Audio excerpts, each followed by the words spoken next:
सोचिए, अगर आज आपके सामने भगवान प्रकट हो जाएं तो आप उन्हें क्या दोगे।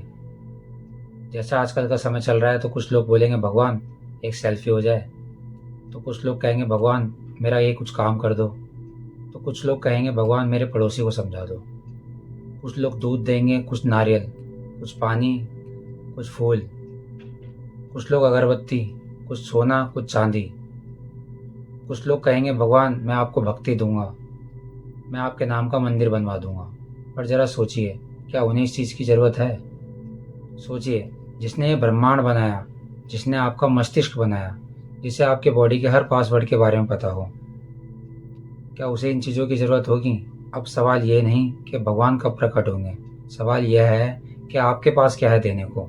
एक कहानी के जरिए इसको समझते हैं। एक व्यक्ति बहुत ही पूजा पाठ करने वाला, सोमवार का व्रत रखता, मंगलवार को मंदिर जाता और शुक्रवार को स्टेटस लगाता जय भोलेनाथ। एक दिन अचानक सपने में भगवान प्रकट हो गए, तो भगवान से पूछा भगवान मैं आपको क्या दूं? तो भगवान ने बोला तू मुझे कुछ भी दे दे। तो उसने बोला भगवान मेरे पास तो कुछ है नहीं देने के लिए, मैं आपको क्या दे सकता हूँ? तो प्रभु बोले बस, तो यही चाहता हूँ कि तू कुछ ना दे। देखा, भगवान भी चाहते हैं कि आप उन्हें ये वस्तु ना दें। भगवान वस्तु के भगवान को वस्तु नहीं चाहिए, भगवान को भाव चाहिए। तो ऐसा क्या दिया जाए भगवान को जिससे भगवान भी स्वीकार करे, खुश हो जाए, आप भी खुश हो जाओ और समाज भी सुरक्षित रहे। क्या है, आप क्या सोचते हो ऐसा क्या दिया जाए? तो उसके लिए एक ही चीज़ है, वो है आपकी अवस्था, यानी कि स्टेट ऑफ बीइंग्स। भगवान को ये स्वीकार है। सत्य, सत्य ऐसा जो मुंह से बोला गया ना हो। सत्य वो आप जैसे हो वैसे ही रहना, कुछ बनने की कोशिश नहीं, क्योंकि जो बनने की कोशिश करता है असल में वो ऐसा होता ही नहीं है। सत्य में जीते हो, अहंकार में नहीं रहते, खुद को केंद्र बिंदु नहीं बनाते। ऐसे लोग हमेशा अंदर से स्वस्थ रहते हैं और समाज भी उनसे सुरक्षित रहता है। साइंस कहती है जब आप झूठ बोलते हो तो स्ट्रेस बढ़ता है, यानी कि स्ट्रेस हार्मोन्स रिलीज होता है।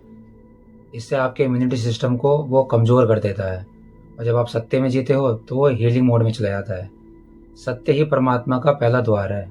ईगो में रहना, यानी कि मैं सही बाकी सब गलत, ईगो इंसान को बीमार कर देता है।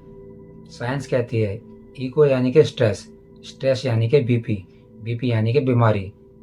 ईगो सिर्फ आपके शरीर को ही नहीं तोड़ता, वह रिश्ते भी तोड़ता है। ईगो यानी कि लगातार तनाव, तनाव यानी कि सूजन, सूजन यानी कि बीमारी। जहाँ ईगो खत्म वहीं से भगवान की शुरुआत होती है। दृष्टा यानी कि दृढ़ बनना। देखिए, दृष्ट और दृढ़ में अंतर समझिए। दृष्ट होता है अहंकारी और दृढ़ होता है शांत ताकत। बिना डर के सत्य सत्य बोलते हैं और क्रोध के बिना सीमाएं बनाते हैं। ये व्यक्ति कभी टूटते नहीं, कभी झुकते नहीं। यही ईश्वर की सबसे सबसे असल ऊर्जा, ईश्वर की यही है। मैं में जीना, मैं कैरेक्टर सिंड्रोम, यानी कि हर दुख मेरा, हर सुख मेरा, हर अपमान मेरा, यह ज्ञान है। इस तरह के व्यक्ति को बहुत दिक्कत होती है, जैसे कि एंजाइटी, डिप्रेशन, जेलेसी, इसी में होती है। ईश्वर कभी मैं में नहीं आता, ईश्वर हम में आते हैं। देखिए, मन जैसा होगा आपका तन भी वैसा होगा। गलत विचार यानी कि गलत हार्मोन्स, गलत हार्मोन्स यानी कि बीमारी। इसलिए भगवान बॉडी में बैलेंस बनाते हैं पहले। दया नहीं करुणा। दया में क्या होता है, लोग किसी भाव से, इस भाव से दया करते हैं कि इसमें ऊपर नीचे होता है, मैं देने वाला तू लेने वाला। तो इसमें सोचता है इंसान मैं दे रहा हूँ तो क्यों दे रहा हूँ, मैं इससे ऊंचा हूँ तभी मैं दे रहा हूँ। पर करुणा क्या होती है? करुणा में कोई ऊपर कोई नीचे नहीं होता। जब किसी व्यक्ति का दर्द आपके भीतर छू जाए तो समझ लियो वो करुणा है।